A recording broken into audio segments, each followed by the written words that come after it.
All right, well, welcome everyone. It's really good to see all of you. And I would really like it if I could train with all of you. And I'd really like it, and I'm sure you all, a lot of you feel the same way, if you could actually train with other people too. Some of us are fortunate and I still have some contact practice with people. I'm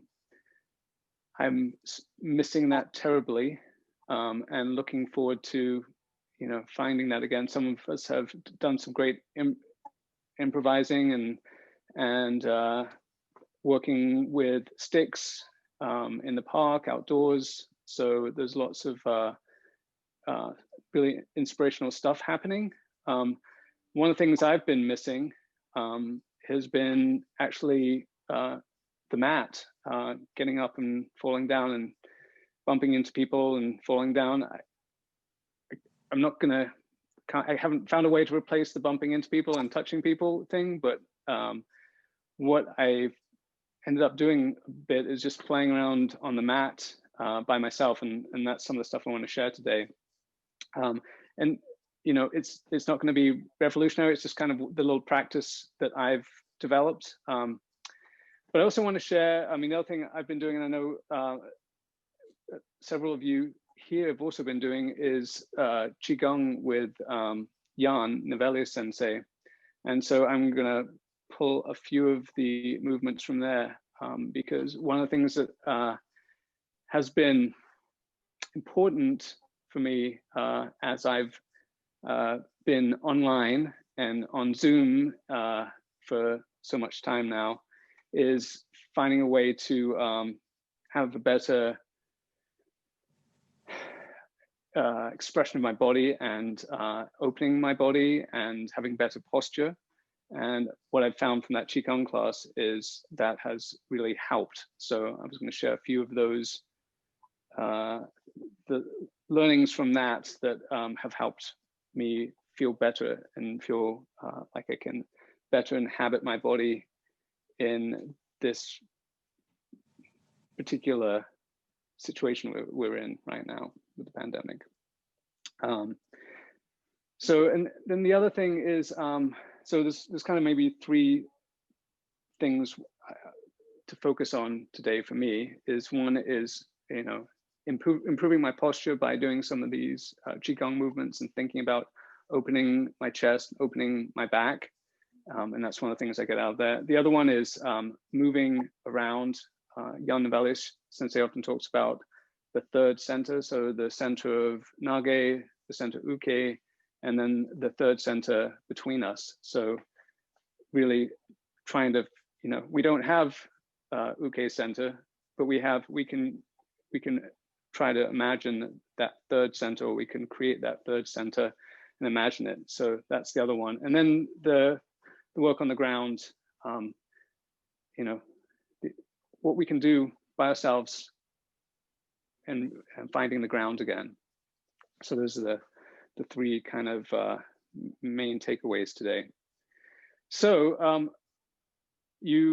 if you have some kind of padded surface, that's great. We're going to go really slow when we go on the ground. So, you can do what feels right for you. You don't have to, it won't be, it's not critical. So if you don't want to do a forward roll, but we're going to try and take it down really slow and see what we can do. So we won't be doing anything high or fast, slow and low. It's the theme. All right, so let's get started, and we'll start with some Qigong movements. So actually, first of all, why don't we bow in together and do this a little formal. Doesn't matter what you're wearing or anything, but I'm going to bow towards the sun here, or where it might be, and then we'll bow to each other.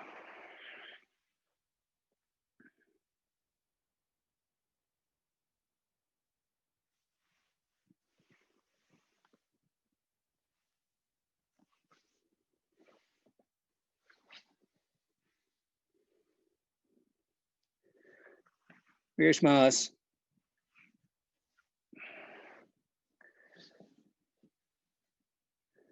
All right, so So standing with your feet shoulder width, you're going to let your hands float up.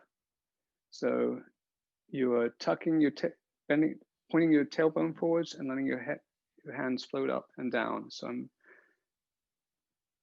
tailbone goes in, hands go up, tailbone goes back, hands go down. And so what that looks like from the side is this is happening. My hands come back towards me and then down.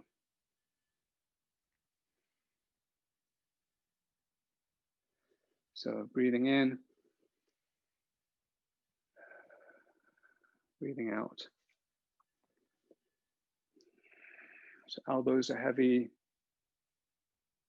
Movement is coming from your breath, through your spine, through your tailbone, expressing out through your hands.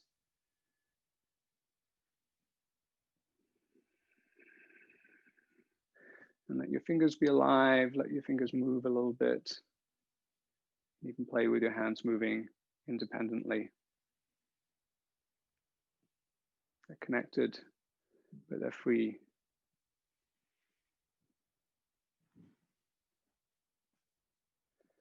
And then we're going to go from side to side.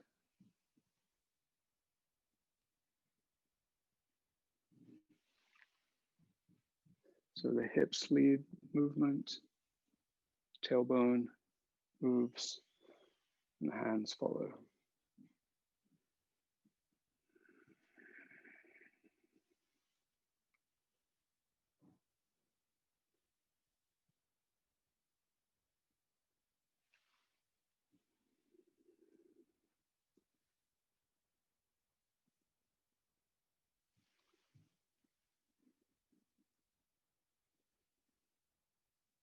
So feel like you're in something, feel like you're in the water. You have to kind of move something that's heavy. Good, and then standing and opening your posture. So I'm pulling my chin in. I'm putting my shoulders, pulling my shoulders back. I'm opening my chest. And then my hands hang to the side. So if you think about opening your chest and pulling your shoulders in, connecting your shoulders to your spine, your hands can open. So you could try letting your hands drop and see how that feels, and then try to connect your shoulders to your spine again and let your hands open. And it should feel natural to stand like this. You're not lifting your hands, but you're connecting your shoulder blades to your spine, pulling your chin in, and that opens your chest, that opens your shoulders. Good. I'm going to keep checking my notes here. So we're going to end the time. I'm going to shake from side to side also. So I'm standing on my ball of my feet and I'm bouncing on my heels and going from side to side, letting my arms and legs elongate, letting the crown of my head extend. So trying to find more space in my body.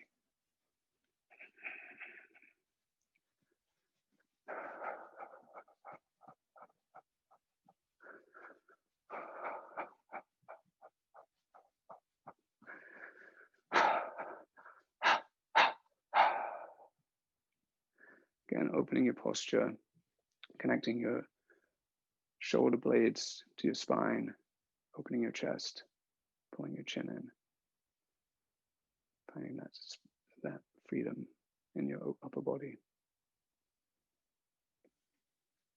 And then we're going to move around the axis.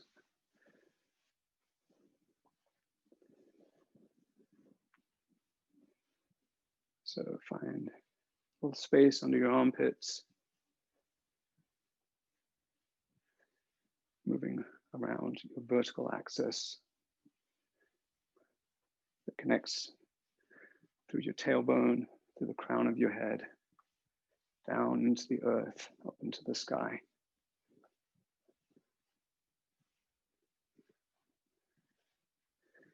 And then expand, let your arms open a little bit. So you're reaching to the horizon. And then slowing down a little bit.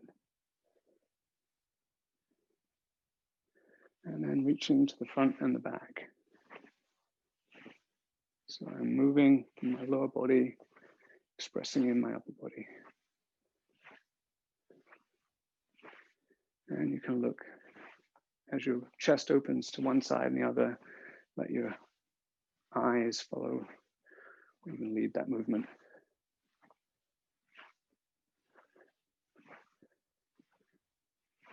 So one horizon to another, finding all that space. And then coming back to the axis here.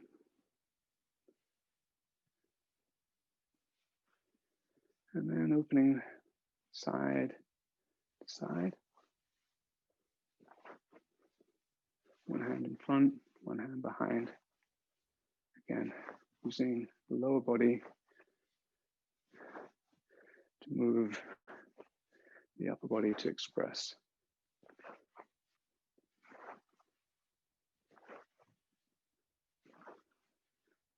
And coming back to the center.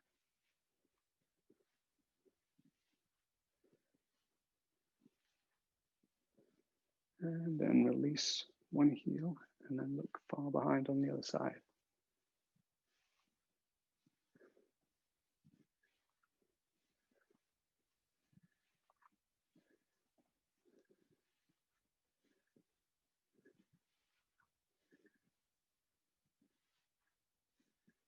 And coming back to the center.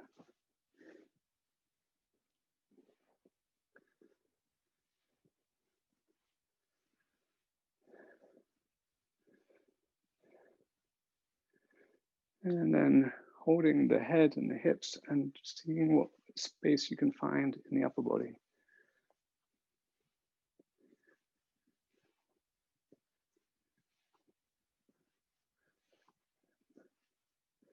Maybe find that movement behind you too. Finding where the arms can move in front of you, where they can move behind you. Feel your arms connected to your shoulders, finding space in your upper back and in your chest. And then releasing the hips again.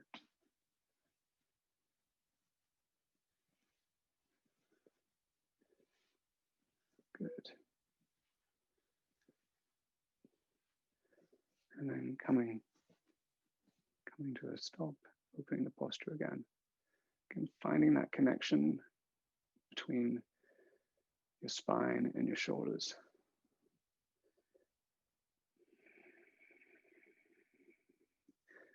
So I do this just opening my posture a lot during the day too. I mean, I sit in front of a computer a lot of the time on line calls, and it's very easy to let your shoulders roll forwards, your head to drop. So finding a place or finding a practice of where you can create that space or some kind of activity like that, for me, is really important right now. So, I mean, also, you know, it's easy for the chin to come forwards and the head to hang. And it's just, you know, not going to do you good as you get older. So finding a way to like connect those shoulder blades back to your spine, open your chest, pull your chin in, let your neck be, you know, open and vertical, and the crown of your head reaching towards the sky.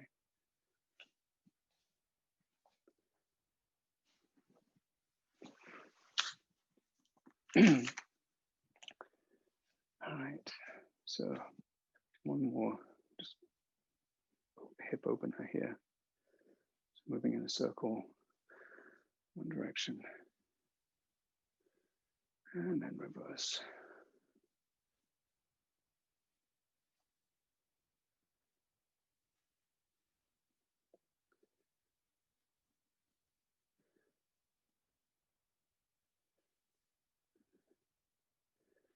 Good. And then standing with your feet together. Sorry, I have to keep finding a place to check time. Okay. Standing with your feet together, I'm going to roll one vertebrae. Actually, I'm going to look up, chin up to the sky, and then I'm going to roll one vertebrae at a time down. So starting with the neck, rolling down to the ground, upper back, middle back, lower back, and then hang for a moment, hanging from your hips, releasing your neck, letting your neck go, maybe moving your neck slightly and let it float in the wind. And then dropping down, bending the knees a tiny bit and rolling up, breathing in, coming up one vertebrae at a time, your hips, upper back, neck, and looking up at the sky, and then back down. We'll do that one more time. So dropping the chin to the neck, and then rolling down one vertebrae at a time to your upper back, middle back, your lower back, and then down to the ground. Again, hanging from your hips for a moment, letting the head be free, and then rolling back up, breathing in, bending the knees, coming back up, one vertebrae at a time.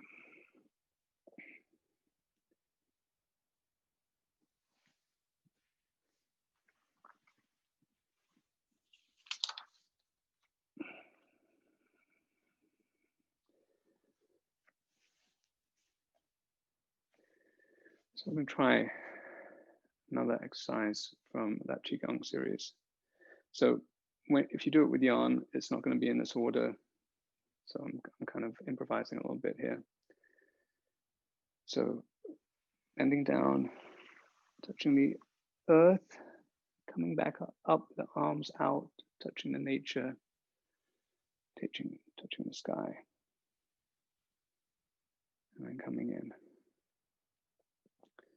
So then one more time, touching the earth and stay, well, touch the nature, touch the sky. And this time we're going to drop back down to the earth and stay there for a moment. When we come up, we're going to open our arms, so rolling back up, opening our arms and pointing your fingers up at an angle. See, a lot of people know what they're doing here. So, and we're going to do a piece of the exercise where the eagle takes off. So as I drop down, my arms go up, and then as I extend upwards, my wings come down. So the wings are opening, and then the wings close.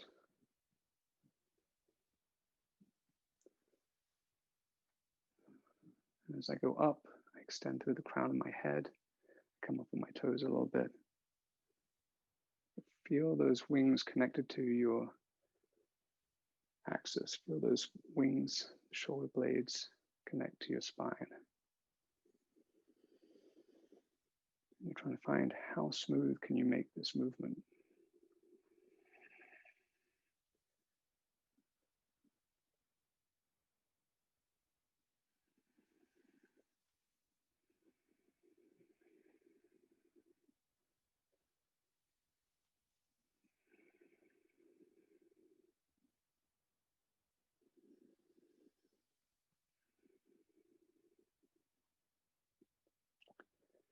And then coming in and bringing your wings in, and then bending your knees a little bit, and then we're going to press out. We're going to push the mountains. So as I press out, fingers are pointing up, and my crown of my head extends to the sky. So press out and feel the connection. Feel the shoulder blades connect to your spine. Feel your chest open. And then relax. Bring the wings in. And then press out again. Pressing the mountains, extending upwards, feeling how vertical you can be also. There should always be a little bend in the arms. The elbows are heavy. One more time.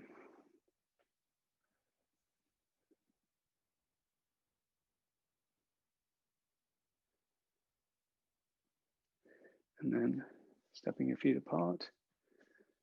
I'm going to do spinal, what Jan calls spinal breathing. So as I breathe in, I open to the front. My tailbone points forwards. And then I breathe out and I bend to the back. So breathing in, breathing out. On the side, this looks like this.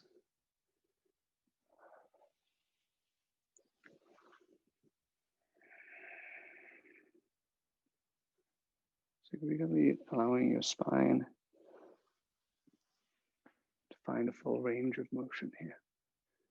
Don't overdo it. Don't do anything that feels unsafe. See what kind of range of motion you can comfortably find.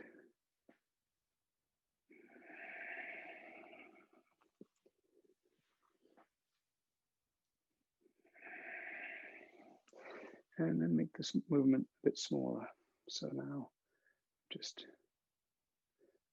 coming forward on my toes, coming back on my heels as I breathe out.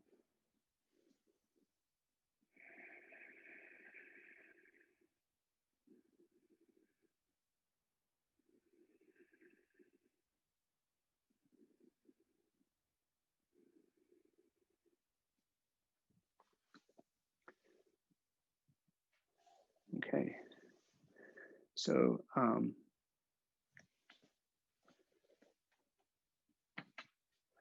if you have a ball, grab your ball and I think maybe I'll go this way. So we're going to just do some basic Tenkan movements. So this is the third center I was speaking about earlier. So this is the contact, often this is the contact point between you and your partner. So we're just going to move around that contact point. So, and do basic Tenkan exercise. And we'll go in the same direction for a second. And on the other side.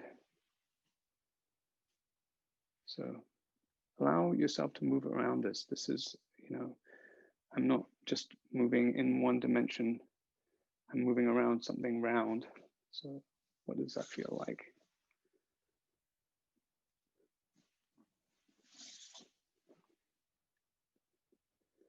And then try so that's the Nage side, then try Uke. So here, I allow my elbow to come in, actually maybe this is a bit angle, elbow to come in, my head to not be in front of that contact point, my head to be open, my foot to be back here, so I'm in a good posture. And then I allow myself to move around that point. So I'm actually going to step and move around that point.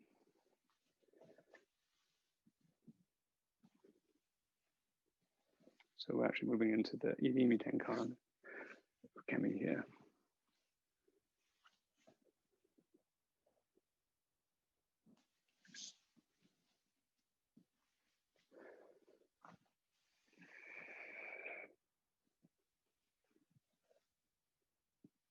So now, let's do it let's do Irimi Tenkan around this too. So as Nage, I am stepping or moving around this point. What's the best angle here?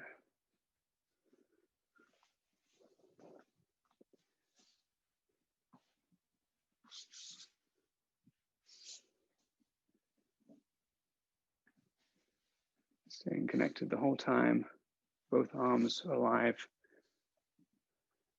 and I'm moving around this axis.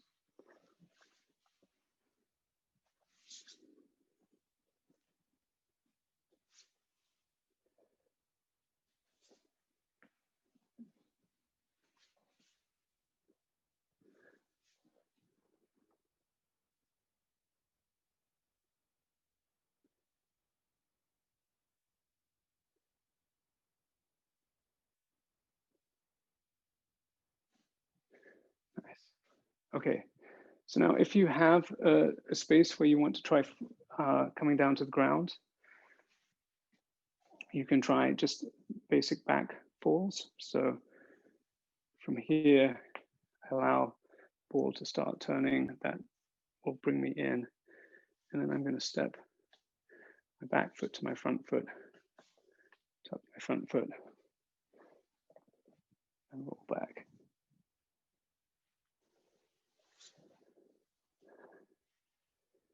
If you have a space where that feels safe to do.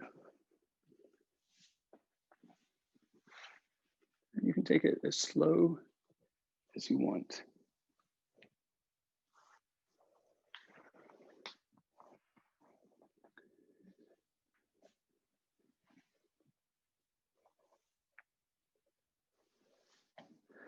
Now say I am I mean, this is one, if I can do this like 100 times, it's actually a really good workout, and I'd rather be doing this than a lot of things. So one of the things that I've come to miss is getting up and down off the mat. And so it's not as satisfying as with another partner, but it's something.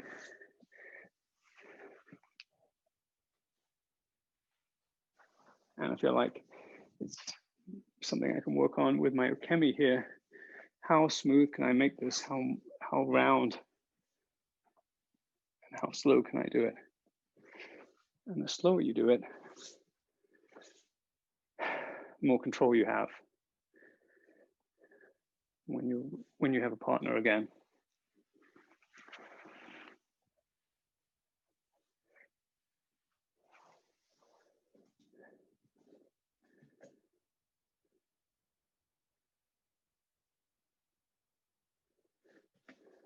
Nice.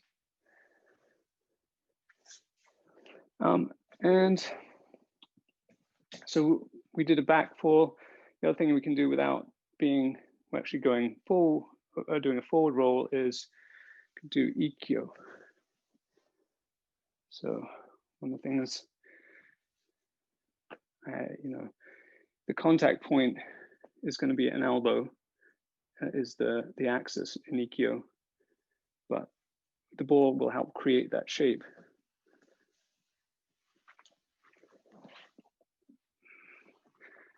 And you can figure out how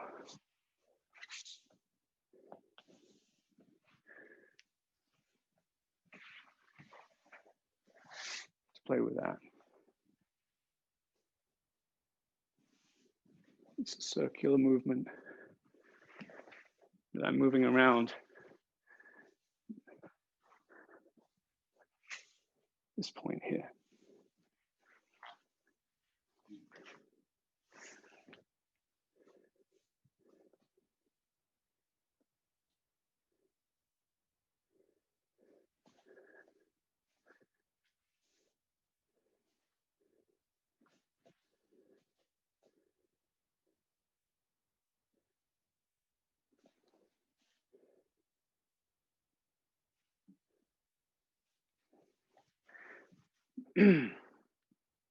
All right.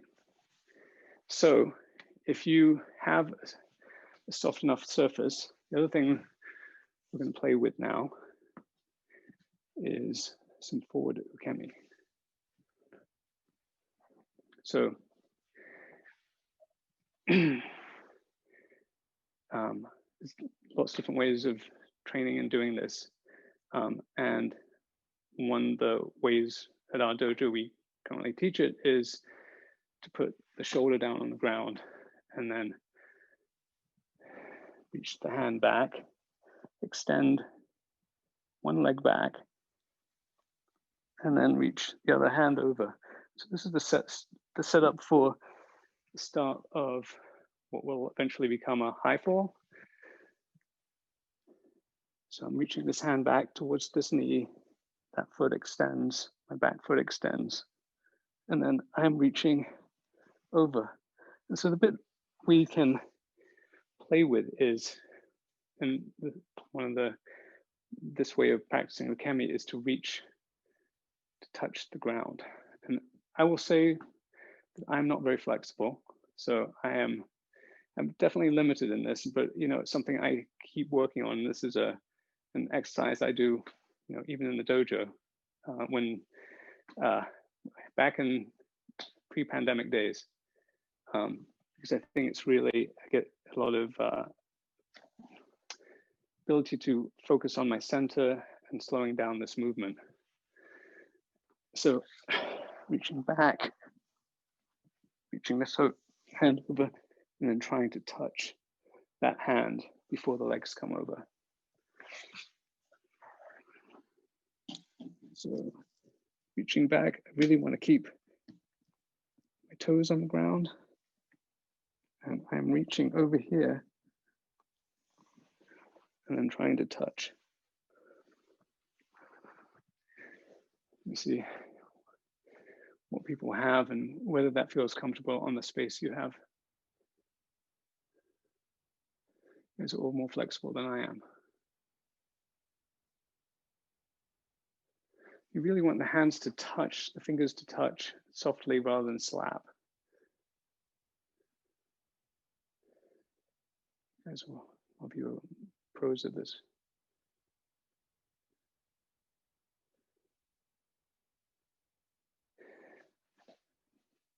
I would just say, if you ever want to upgrade, if you don't have tatami, one thing you can do, this is how before I fell into these tatami, you can get these like interlocking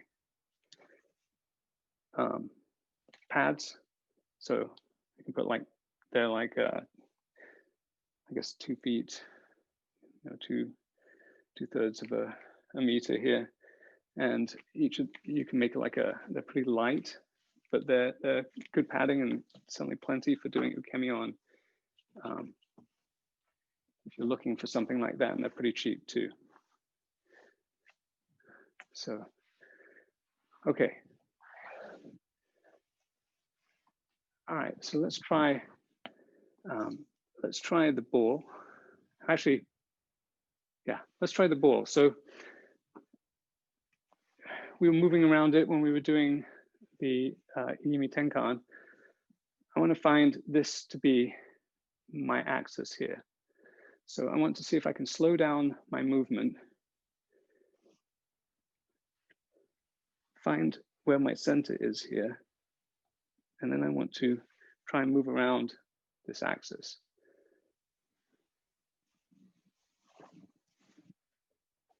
So my role is coming from my movement around the axis and not reaching out or going over my shoulder, but I'm just moving around this contact point. So in order to do that, I have to kind of contract my core, and I move my mind into this axis, and I'm looking at it, keeping my feet on the ground as long as I can.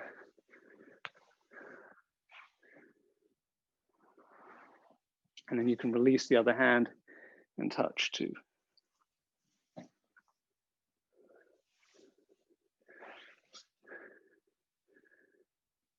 The main thing is I'm thinking about rolling around this axis or moving around it and contracting around it rather than reaching out and rolling. I'm drawing in until I've drawn in so much that the rest of my body comes around.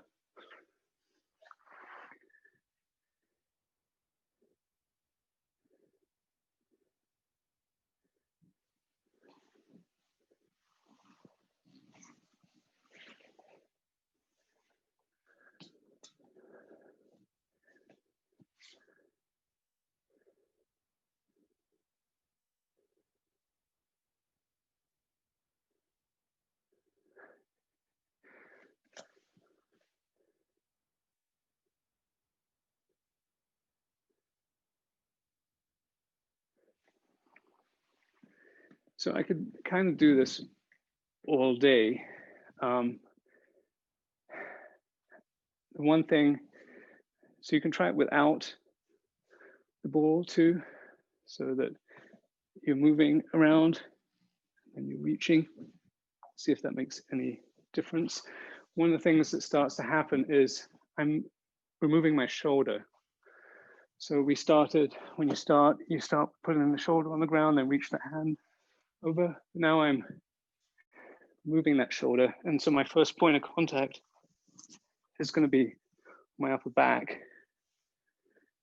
And then ideally, my first point of contact is the hand that's touching, and then my upper back.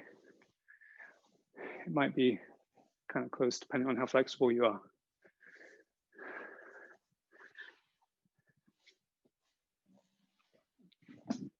And you can also think about this hand reaching back as this one reaches forwards here, and let them separate.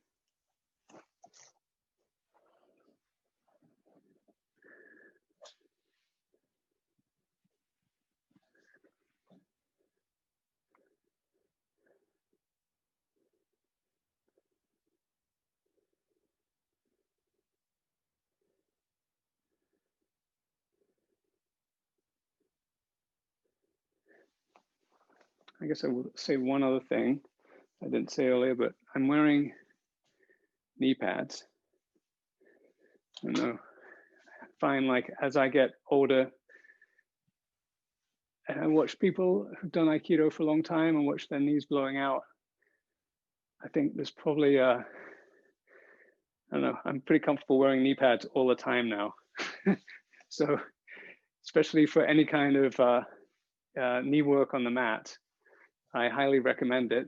Not really trying to train myself for any kind of condition on any street anywhere. I'd actually just like my knees to work for a long time and be able to enjoy it. So highly recommend the knee pads, especially if you want to play with this Ukemi where it's starting from the knee here.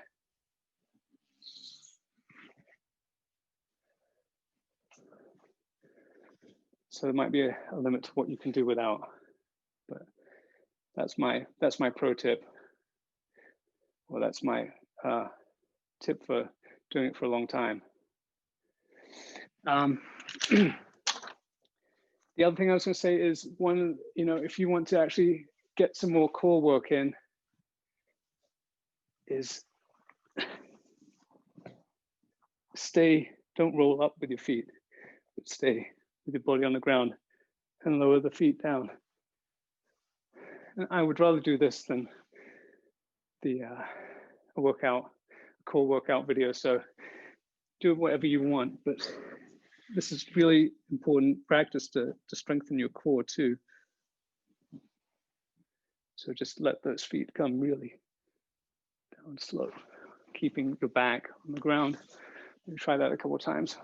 Make sure you get at least a core workout this morning.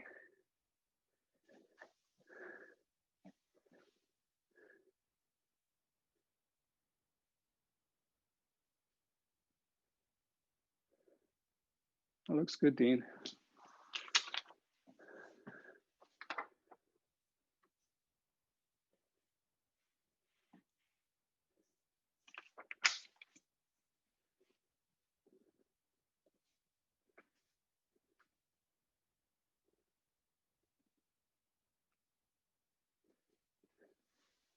So one of the other things you can play with in this, people do Ukemi in different ways. So, there are some people who keep their head more in this kind of like the head is more in line with the spine. Some people tuck their chin more. You can kind of play with what works better for you. So whether the head is more inside or not. I mean, for me, like trying to keep my shoulders turned a little bit and keep my head in line with my feet works better. If my head comes out too much, that's a problem for me. So just play with it, but keeping my chin in and keeping my head in the axis seems to work pretty well for me. I don't, when the head kind of moves outside of the axis, it feels like problematic.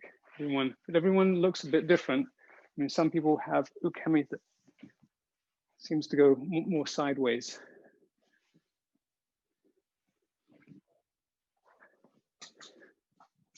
So you can play with that, see what works for you.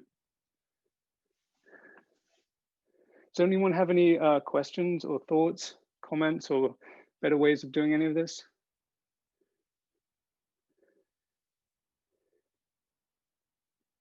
Yeah, just unmute yourself if you do.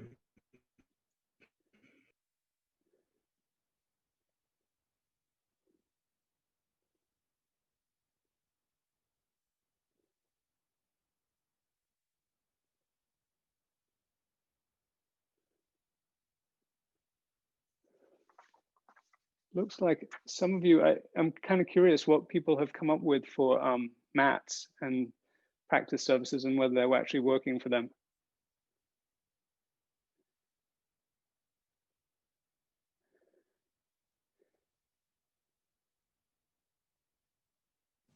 We do a rug and extra blankets, but it's not exactly comfy.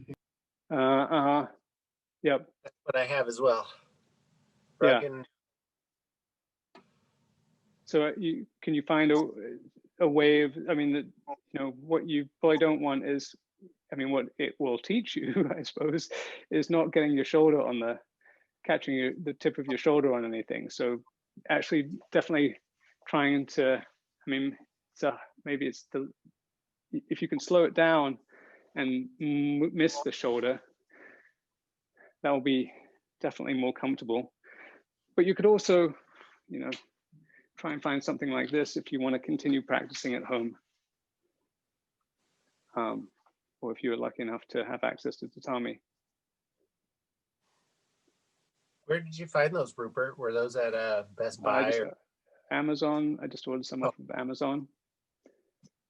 They look thick. Are they like an inch? They're like 1.5 inches. Yeah. Yeah.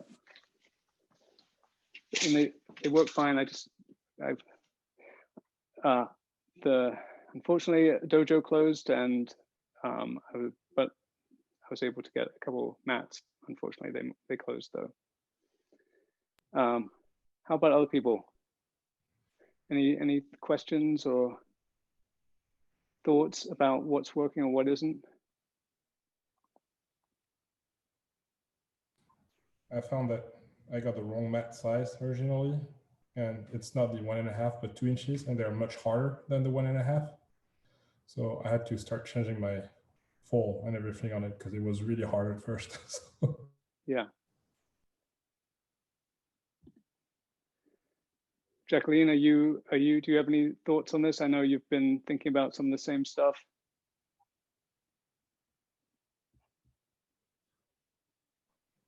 Yeah, we're having a lot of fun looking at somebody else's perspective on this. Uh-huh. Yeah, I like your core exercise. We were doing it before you mentioned it. Uh-huh. I don't know. You can also once you roll over and keep your feet up, you can keep going and do a backwards roll from there. Yep. Nice. So that'll give you a real good workout for the core. Yeah. Yeah. I mean, it's one of the things like so doing this and getting this back into my practice or my daily or weekly practice is I'm trying to recover some core because you know, some of it disappeared without the partner practice. So this is just one way, and this is kind of working for me. And also, I mean, like I said, the Qigong is working. If you okay, we could move on and let's see, how are we doing on time? Let's do a little closing with some other Qigong movement here.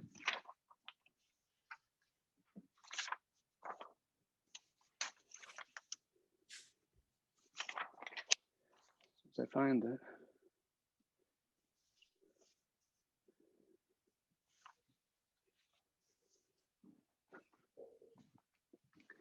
So actually, let's just let's go back and do, since it might be new to some of you, let's do the version of the eagle again. So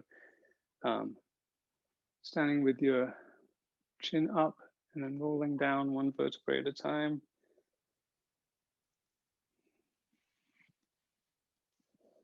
And when you touch the ground, you're going to breathe in and then open your wings when you come up. Oops.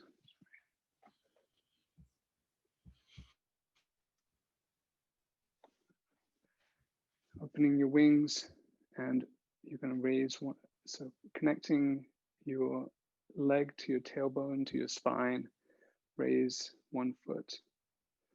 So you're connecting your leg to your spine.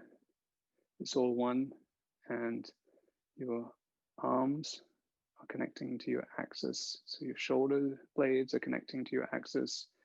Fingers are pointing slightly up, and you're an eagle flying high in the sky, looking over the landscape.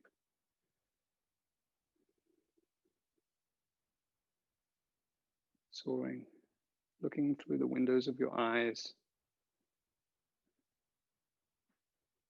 feeling the wind. And then coming down, touching the ground again. And opening the wings, coming back up. And raising the other leg.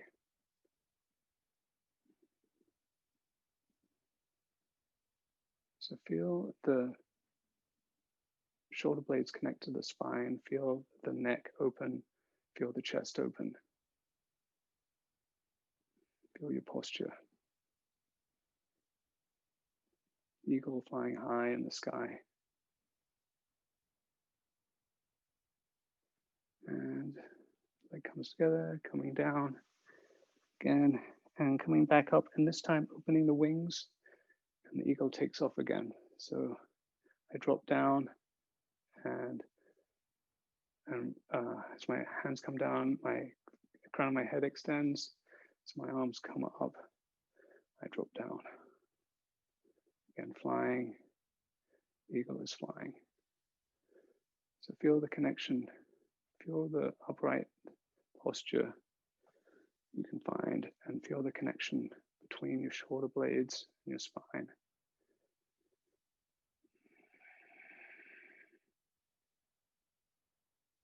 How smooth can you make this movement?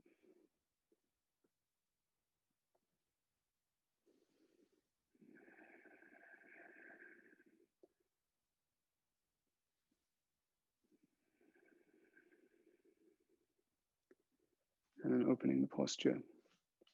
Actually, before we do that, we're going to press the mountains.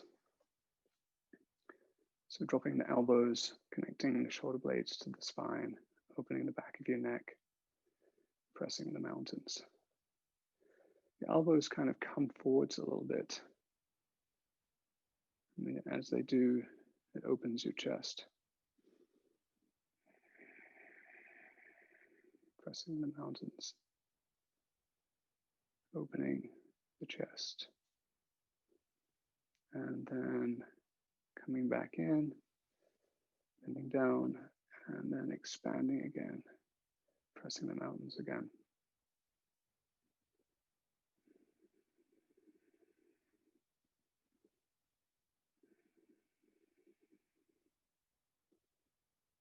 fingers pointing up.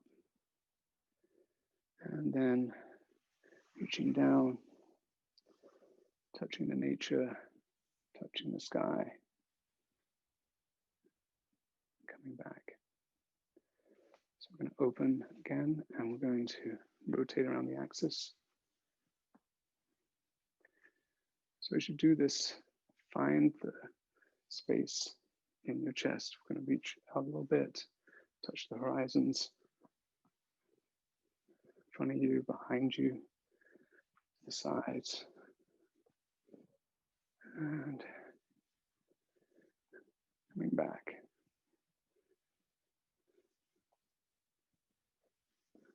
And then reaching front and back again.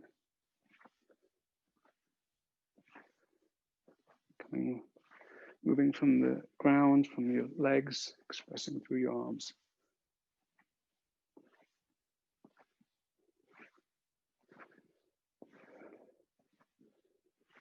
And then coming back.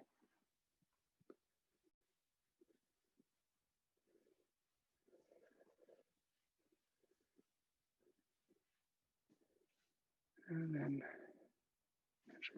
standing with your posture open. Finding that connection again. Pulling the chin in, opening the back of the neck.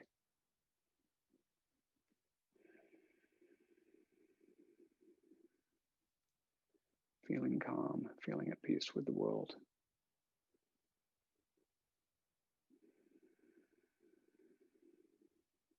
Feeling open, feeling free in your body.